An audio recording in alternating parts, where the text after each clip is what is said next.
Please. Pretend to be my dad. The chandelier-lit ballroom of the Avalon Hotel didn't get quiet because of a speech or a toast. It got quiet because a girl in a borrowed dress walked straight through the velvet ropes like she didn't belong, and then stopped in front of the most feared man in the city. Lucien Vale didn't need introductions. He was called a mafia boss by people who liked simple labels, and a philanthropist by people who needed him to look respectable. But in truth, Lucien was something older than crime and richer than influence. He was a vampire king wearing a human name like a mask, sitting at a table where billionaires laughed too loudly and politicians smiled too carefully. He looked like he was carved out of midnight, black suit, cold stillness, eyes that missed nothing. Around him, his men didn't talk. They didn't have to. When Lucien existed in a room, conversations naturally lowered their volume, as if the air itself didn't want to disturb him. Then she appeared. She couldn't have been more than 19 or 20. Her hair was pinned up with trembling fingers, a few strands escaping, and her shoes were too tight, new, cheap, painful. Her dress was a shade too pale for the room's wealth, and the fabric didn't sit right on her shoulders because it hadn't been made for her body. It had been donated. Borrowed. Good enough.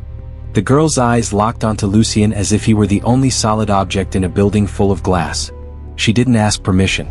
She leaned down, close enough that Lucien caught the scent of soap and rain, and she whispered 5 words that made his entire table freeze. Please, pretend to be my dad. Lucien didn't react the way anyone expected. No anger. No laughter. No confusion. Just a slow, careful blink, as if her sentence had reached a place in him that words weren't supposed to reach. His right-hand man, Dario, shifted half a step forward. That half step was a warning, the kind that usually ended conversations. But Lucien lifted one finger. Not a dramatic gesture. Not a threat. A simple command. Wait. The girl swallowed.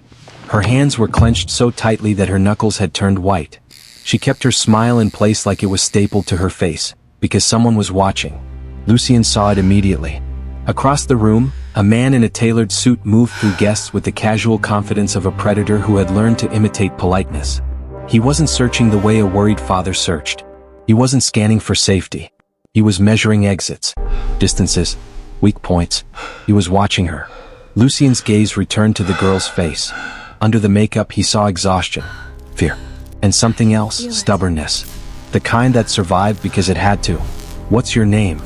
Lucien asked softly. Her throat worked. Mina. And why do you need a father? His tone was calm, but the room around them felt tighter. Mina's eyes flicked toward the man crossing the ballroom. Because if I don't have one, she whispered, someone will say I'm lying. And if they say I'm lying, I'm going back. Going back. 2 words that carried a whole history. Lucien's fingers rested on the edge of the table. To who? Mina didn't answer directly. Her lips barely moved. He says he owns my future. He says I'm a debt. Lucien's men stiffened at the word. In Lucien's world, debt was currency. But there were some debts that shouldn't exist. The predator came closer. He wore a friendly face, the kind you'd trust at a charity event. He stopped at their table with a practiced smile. Ah, there you are, the man said warmly, loud enough for nearby guests to hear. Mina, sweetheart, you scared everyone. Your guardian's been looking for you. Guardian. Not father. Not uncle. A legal word, polished and sharp. Lucien didn't move. He didn't offer a handshake. He didn't even look surprised. Mina's breath caught. Her hand, small, shaking, slid onto Lucien's sleeve the way a drowning person grabs the edge of a boat. Lucien finally turned his eyes to the man. The smile faltered in the smallest way, like a mask slipping. Who are you? Lucien asked. The man's eyes flicked to Lucien's ring, to his security, to the quiet men around him. Then back to Mina with a warning that looked like affection. I'm her guardian, he said smoothly. She's confused. Trauma.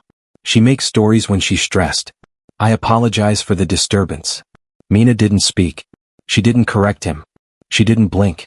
But her grip tightened. Lucien watched her reaction the way he would watch a heartbeat monitor, reading truth in what the body couldn't hide. He looked back at the man and spoke with gentle cruelty. Interesting, Lucien said. Because she asked me to pretend to be her father. And she asked in a voice that doesn't sound confused. The man's smile stretched. You're misinterpreting. She's. Lucien lifted his hand slightly. The predator stopped mid-sentence like his voice had been unplugged. Lucien didn't raise his voice. He didn't need to. I'm going to ask you once, Lucien said.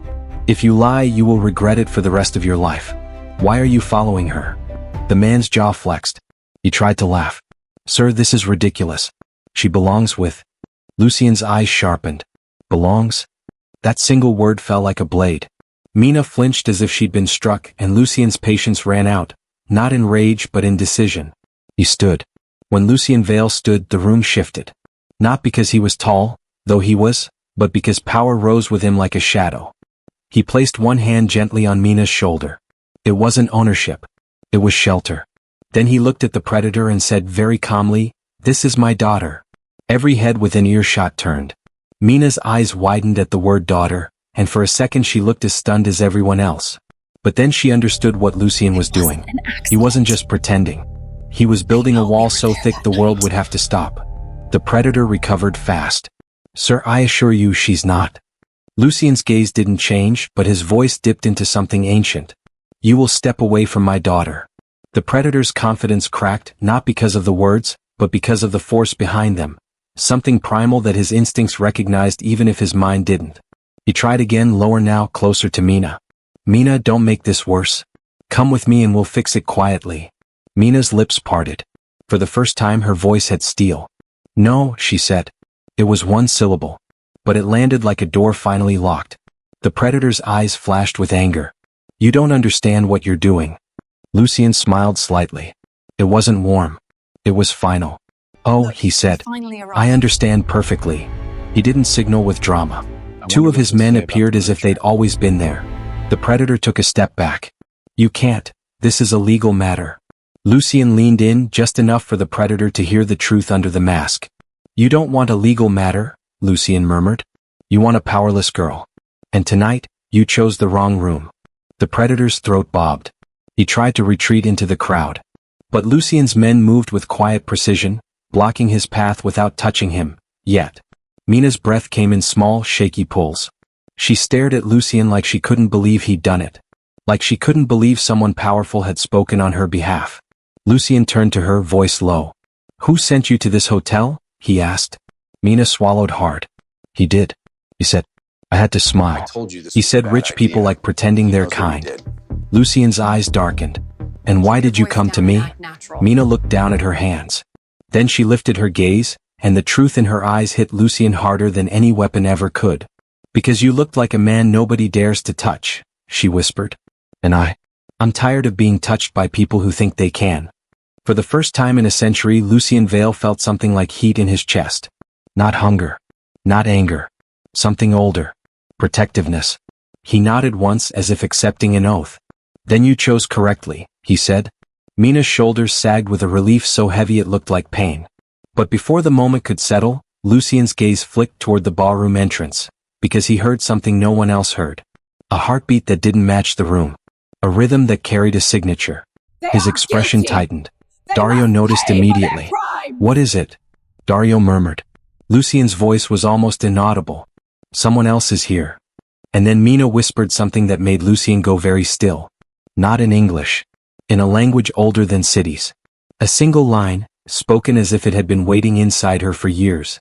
"The Night King's blood will kneel to the Sunrise Bride." Lucien's eyes snapped to her face. Because that wasn't just an old language. That was his language. The language of the First Court. The language only vampires of royal blood should know. Mina blinked, confused by her own words as if she didn't understand why they came out. Lucien stared at her like he was seeing the future in human form. And somewhere in the shadows of the ballroom, something ancient and watching smiled. The girl under his roof. Lucien didn't take Mina to the police. Not because he didn't believe in law. Because he understood something most people never learned until it was too late. Some predators were experts at using laws like weapons. Instead, he took her to the only place he trusted completely. His mansion above the city, hidden behind gates and silence, where even cameras seemed afraid to blink. Mina sat in the back seat of his car with her hands folded tight in her lap, trying not to look out the windows like she was expecting the world to grab her again. Dario sat in the front, quiet, watchful, already running background checks, already gathering names. Lucien watched Mina through the rearview mirror. Her heartbeat was fast but steady. Fear, yes, but not weakness. When they arrived, Mina stopped at the doorway like stepping inside was a crime. "This is too much," she whispered. Lucien didn't argue. He simply said, You are safe here. Safe. A word Mina didn't trust yet. A warm meal was placed in front of her. She stared at it like it might vanish if she blinked. When she finally ate, it wasn't messy or desperate. It was careful, controlled, like she'd learned to make herself small even when hungry. Lucien sat across from her, still as stone, as if his presence was a shield that didn't require movement. "What's his name?" he asked. Mina hesitated. "Mr. Harrow." Dario's fingers paused on his tablet. "That's not a name," he muttered. "That's a brand." Mina swallowed. "He runs programs for girls who need guidance. That's what he calls it." Lucien's voice stayed calm, but the room temperature seemed to drop. "And your family?" Mina's eyes lowered. "My mother died when I was little. A beat. After that, I belonged to people who said they were saving me." Lucien heard the shape of that sentence, the way it avoided details to survive. He didn't push. Not yet. Instead he said, "Why did you speak that language?" Mina looked up, startled. "I didn't mean to. It just came out." Lucien leaned forward slightly. "Have you ever said words you didn't learn?" Mina's lips parted. "Sometimes I dream in places I've never been." Lucien's stillness sharpened into focus. Dreams like that were not ordinary. Dario cleared his throat. "Boss, you want me to call the physician?" Lucien's eyes didn't leave Mina. "No." Then Lucien stood and walked toward a tall mirror in the corner, an antique gilded thing that had watched centuries. Mina watched him, confusion knitting her brow. Lucien faced the mirror.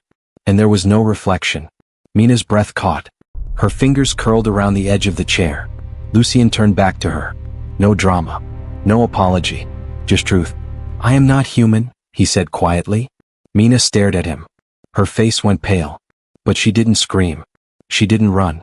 Instead she whispered, "So, you really are the monster they warned me about." Lucien's mouth tightened slightly. "Who warned you?" Mina swallowed. "Mr. Harrow. He said powerful men are all the same. That they only help you so they can own you." Lucien's gaze lowered, then returned to her eyes. "Do you think I want to own you?" he asked. Mina's voice shook, but her words were honest. "I think you could have. And you didn't." Lucien nodded once, accepting her answer like a promise. But outside in the city, Harrow wasn't done. That night, Lucien's gates were tested. Not by bullets, by paperwork. Threats. Contracts. Guardianship claims. Men in suits who smiled like they didn't know they were already dead. Lucien's human lawyer came to him trembling. "They filed an emergency petition," the lawyer said. "They're claiming she's mentally unstable and you abducted her." Mina heard every word. Her face drained of color. "I told you," she whispered to Lucien. "He always wins." Lucien turned to her, voice softer than anyone in the room had ever heard him use. "Not here," he said. "Not with me." Then he did something Mina didn't expect. He opened a drawer and pulled out a framed photograph. A boy. Maybe 10 years old. Well, beautiful in a way that looked unreal. His eyes were the same shade as Lucien's. "My son," Lucien said. Mina's gaze softened. "You have a child?" Lucien's jaw tightened. "He is dying." The room went silent. Lucien spoke slowly, each word controlled. "A blood sickness. Ancient. Royal. No cure has worked." Mina's throat bobbed. "Why are you telling me?" Lucien's eyes locked onto hers. "Because when you spoke that prophecy," he said, "my son's heart monitor stabilized for the first time in months." Mina blinked, stunned. "That's impossible." Lucien's voice was low. "In my world, destiny is never impossible." Mina looked down at her hands like they didn't belong to her. "I'm just Mina." Lucien stepped closer. "No. You are the girl who walked into a room full of wolves and chose the one wolf they feared." Then he held out his hand, palm open, not demanding. "I will protect you," he said. "But I need the truth. Why were you truly brought to that hotel tonight?" Mina's lips trembled. Because now the memory was catching up. "He wasn't taking me to a charity event," she whispered. "He was taking me to show me. To someone." Lucien's eyes darkened. "To sell me," Mina finished, voice breaking. "But not like money. Like control. Like a gift." Dario's fist clenched. Lucien's expression didn't change, but the air did. He turned to Dario. "Find every connection Harrow has," Lucien said softly. "Every buyer. Every sponsor. Every program." Dario nodded, already moving. Then Lucien faced Mina again. "And Mina," he said, "from this moment forward, you will never have to beg anyone to pretend for you again. Mina stared at him, tears threatening, new, unfamiliar tears. Then what am I supposed to call you? She whispered. Lucien's answer came after a long pause. Call me Lucien, he said. And when the world demands a father, I will stand beside you. But deep in the mansion, behind a locked door, Lucien's son suddenly opened his eyes, and whispered Mina's name like he'd known it forever. The trial, the trap, and the royal secret. The court hearing wasn't held in a normal courthouse. It was held in a private legal chamber where rich people solved problems quietly. Harrow arrived smiling, surrounded by polished attorneys and concerned representatives. He spoke like Mina was a broken thing that needed to be taken back for her own good. Mina sat beside Lucien in a simple dress, hands folded, spine straight. She looked small next to him, until she lifted her chin. Harrow's eyes narrowed when he saw Lucien.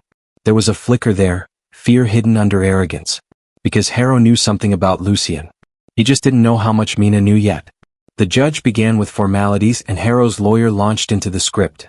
Mina was unstable, manipulated, a runaway, a danger to herself. Then Harrow stood and looked at Mina with practiced sadness. Mina, he said gently, come home. I forgive you. The room held its breath.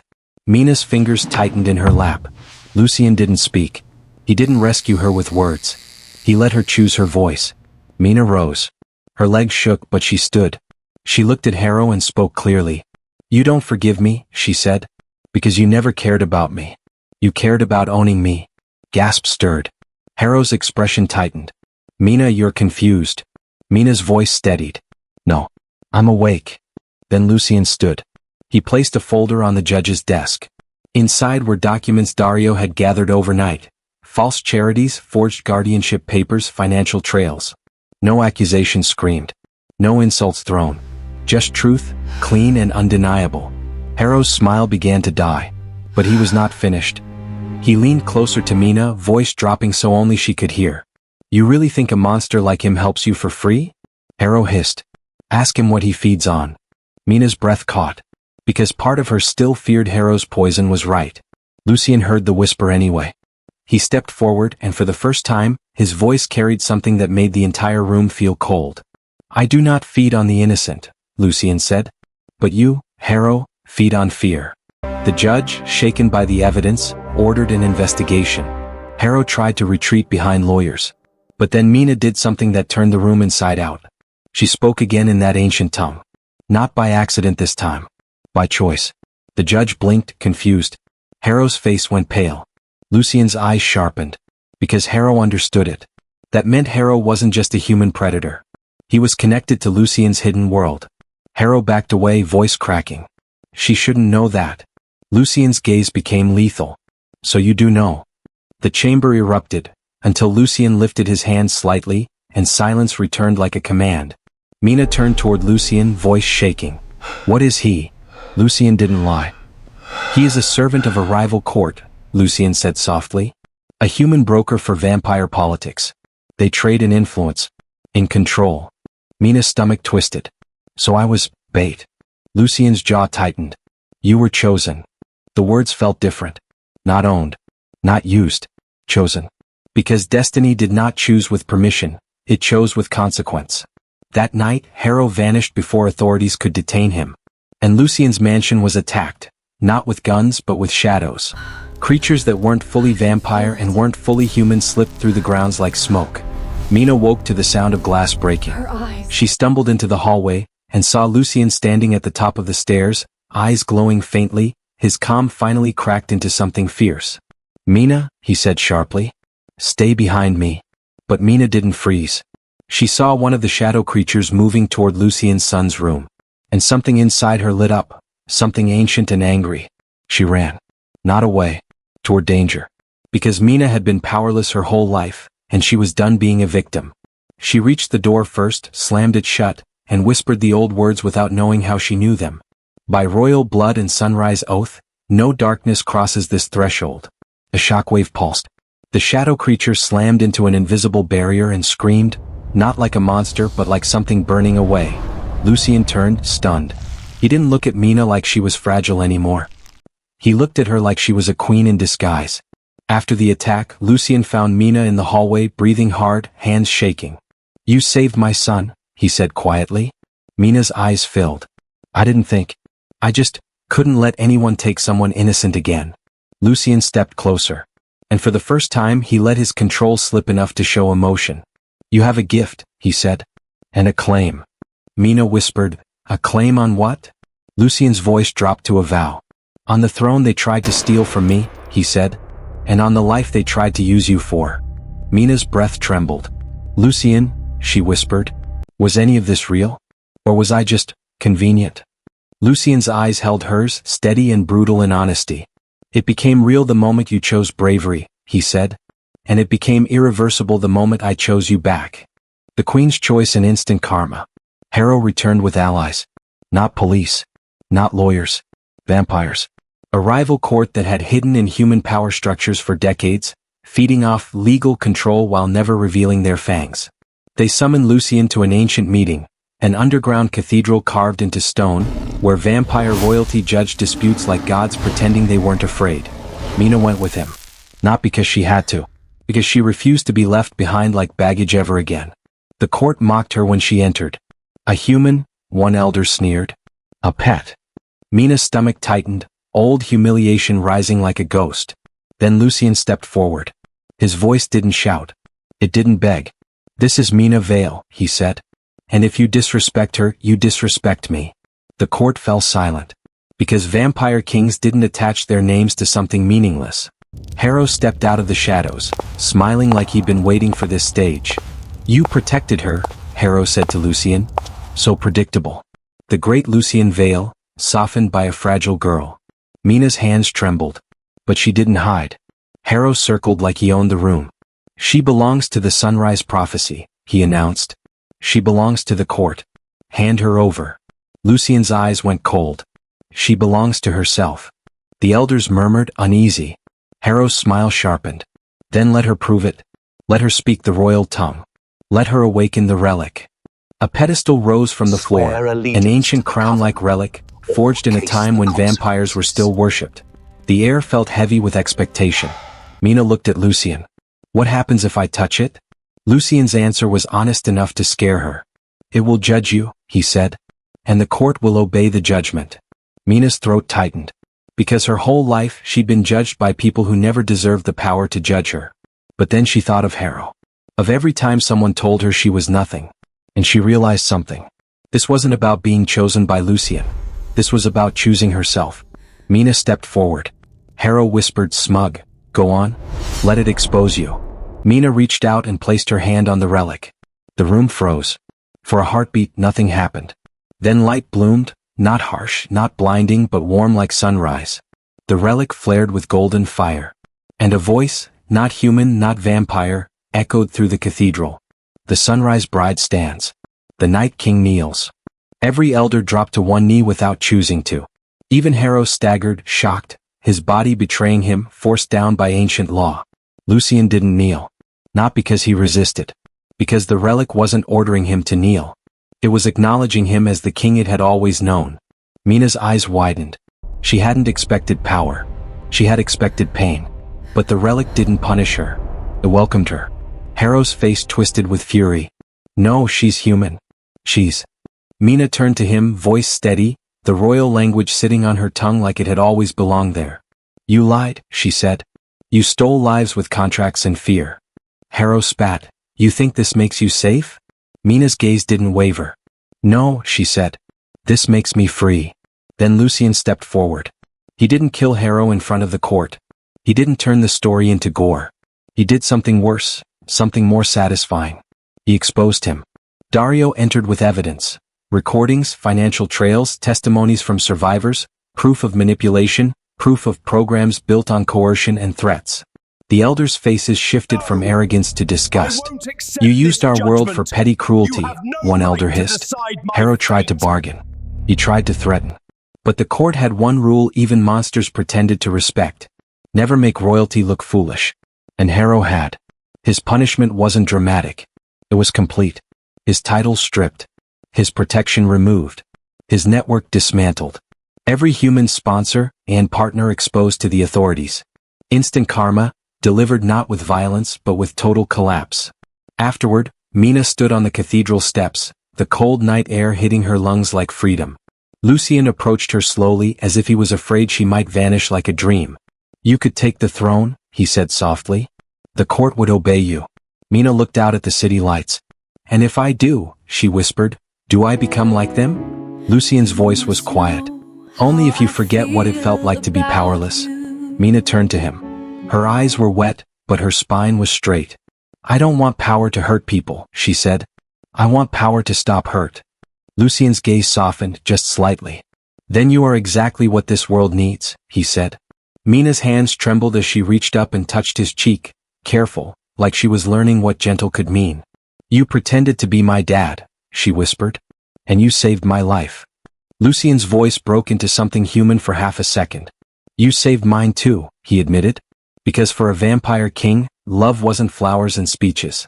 It was choosing to protect. Again and again. Mina exhaled, shaking. "Then let me choose," she said. Lucien waited. Mina stepped closer and rested her forehead against his chest. "I don't need you to pretend anymore," she whispered. "But if you'll still stand with me, I want to build a life where no girl has to beg for safety." Lucien's arms came around her, slow and careful, like he was holding something sacred. "I will," he said. "Not as your father." He lifted her chin gently.